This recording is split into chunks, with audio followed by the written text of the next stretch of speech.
글을 잘 읽는 사람들은 자신이 어떻게 읽고 있는지, 마음속에 지금 자신이 얼마나 이해했는지를 항상 모니터링합니다. 이것을 컴프리hen션 모니터링이라고 해서 이해도 점검이라고 합니다. 그리고 자기가 어떻게 읽고 있고 어떻게 이해해가고 있는지를 평가하면서 그에 맞게 적절히 대응해서 이해를 조절해 갑니다. 그래서 모니터링만 하는 게 아니라 모니터링 결과에 따라서 자신의 읽기를 조절하는 셀프 레귤레이션까지 가는 거예요.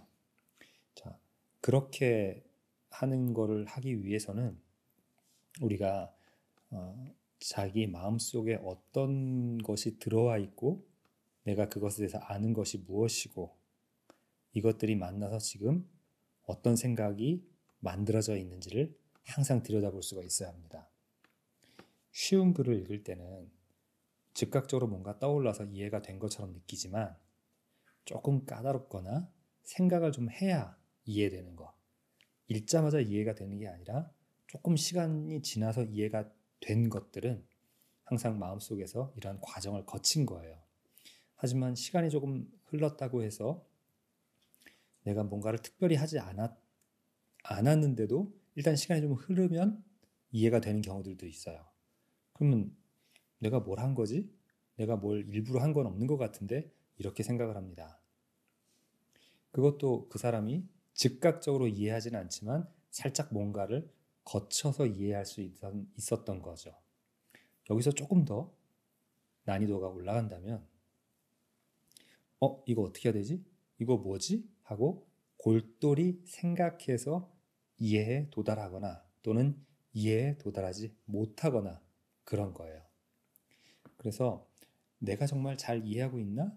얼마나 더 이해해야 되지? 이런 것들은 정말 잘 이해하고 깊이 또는 세밀하게 이해하기 위한 과정인데 이런 과정에 도달하기, 이런 과정을 밟아 나가기 위해서는 가장 우선시 돼야 되는 게 뭐냐? 내가 이해가 되지 않았을 때 나 이해가 안 되는데 이 부분이 잘 이해가 안 돼 라는 걸 인식할 수 있어야 돼요. 그러려면 우리가 책을 읽을 때 우리 마음속을 잘 들여다볼 수 있어야 합니다. 쉬운 걸 읽을 때는 이것의 필요성을 못 느껴요. 하지만 자신의 읽기를 발전시키거나 더 어려운 수준 높은 글을 읽으려 할 때는 반드시 필요한 부분입니다. 그래서 저는 이 책에서 마음 읽기라고 해서 책은 독서라고 하는 거는 책을 읽는 것이 아니라 우리 마음을 읽는다 이런 얘기를 했었습니다. 자, 보세요. 그래서 마음 읽기에 보면 이렇게 연습하기라는 게 있습니다. 그래서 마음을 읽기 위해서 이런 부분들을 한번 해보자는 거예요.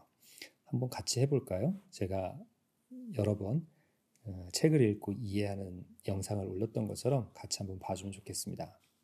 여기 간단한 글이 있어요. 쉬운 글입니다. 근데 내 마음속에서 어떤 일이 벌어지는지를 한번 보세요. 그냥 그런 내용이야? 이거 무슨 말인지 알겠어. 이것 말고 쉽지만 여러분의 마음속에 어떤 일이 벌어졌는지 내가 무슨 생각을 했었는지를 한번 돌아보세요. 사고구술법이라는 게 있거든요. 즉 말하면서 생각하는 겁니다. 내 머릿속에 떠오른 것들을 그대로 여과 없이 말을 하는 거예요. 현대사회에서는 많은 사람들이 바쁜 일상 속에서 직장인 얘기하는 건가? 스트레스를 경험하고 있다. 그치, 스트레스 많아. 근데 직장인만 스트레스 있는 거 아니잖아. 학생들도 공부한다, 숙제한다. 그 다음에 앞으로 내가 어떤 사람이 될까? 무엇을 하면서 살 수 있을까?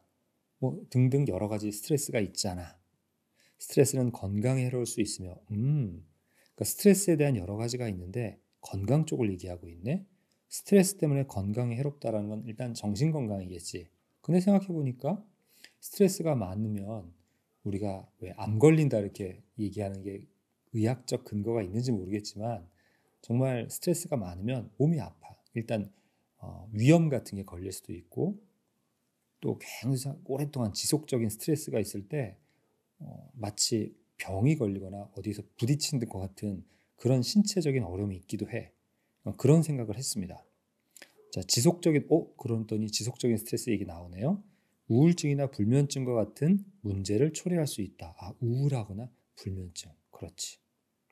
맞아. 그래서 요즘 사람들이 우울증 많이 얘기를 해.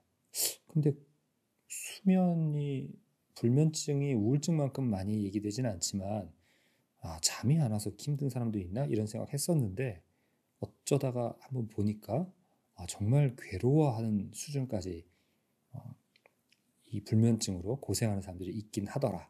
이런 생각들이 떠오릅니다. 그래서 이제 여기 나와 있는 내용들은 아직까지는 제가 몰랐던, 들어본 적이 없는 얘기가 아니라 맞아, 그랬었지 하고 제가 알고 있고 들어본 적 있는 것들을 마음속에서 상기시키는 역할을 해줍니다.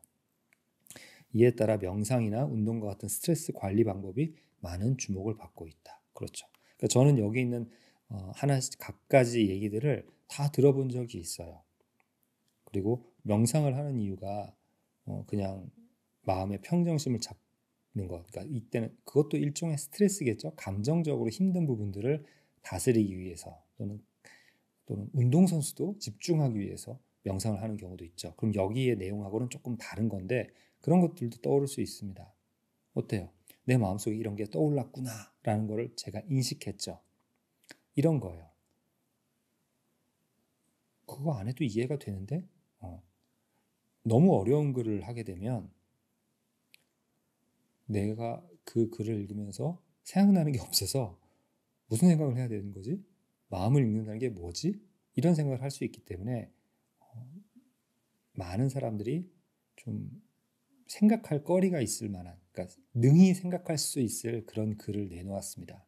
그래서 글을 이해하는 게 목적이 아니라 내가 무슨 생각을 했는지를 내가 들여다보는 것, 내 마음에 대한 어떤 자각 이런 것들을 경험할 수 있도록 했어요. 그래서 지금 뒤에 나와 있는 또 글이나 이런 것들도 마찬가지예요. 이해하기 어려운 게 아니라 그걸 읽으면서 내 마음을 들여다보라는 거죠. 자, 여러분이 다른 자신이 읽는 책을 읽으면서 내가 지금 무슨 생각하고 있지? 이런 생각들 한번 해보세요. 그래서 마치 내가 책 읽고 있는 나를 볼 수 있게끔, 내가 책을 열심히 읽고 있는데 무아지경에 빠진 것뿐만 아니라 그럴 경우도 있죠. 근데 무아지경에 빠져서 읽는 게 아니라 그 무아지경에 빠진 나를 또 다른 내가 이렇게 보고 있는 거예요. 잘 읽고 있네. 저렇게 읽으면 안 되는데 지금 이런 생각을 하고 있네. 이런 식으로 해보시기 바랍니다. 요게 잘 되면 이제 그 다음에 이해를 제대로 하는지 안 하는지를 정말 잘 점검할 수 있고 또 정교하게 이해하기 위해서는 추론이라든가 아니면 지금 어떤 생각을 해야 이걸 이해할 수 있을까? 이런 궁리를 할 수 있는 그런 여건이 마련이 됩니다. 마음 읽기를 할 수 있으면. 자, 그래서 그걸 한번 연습해 보세요.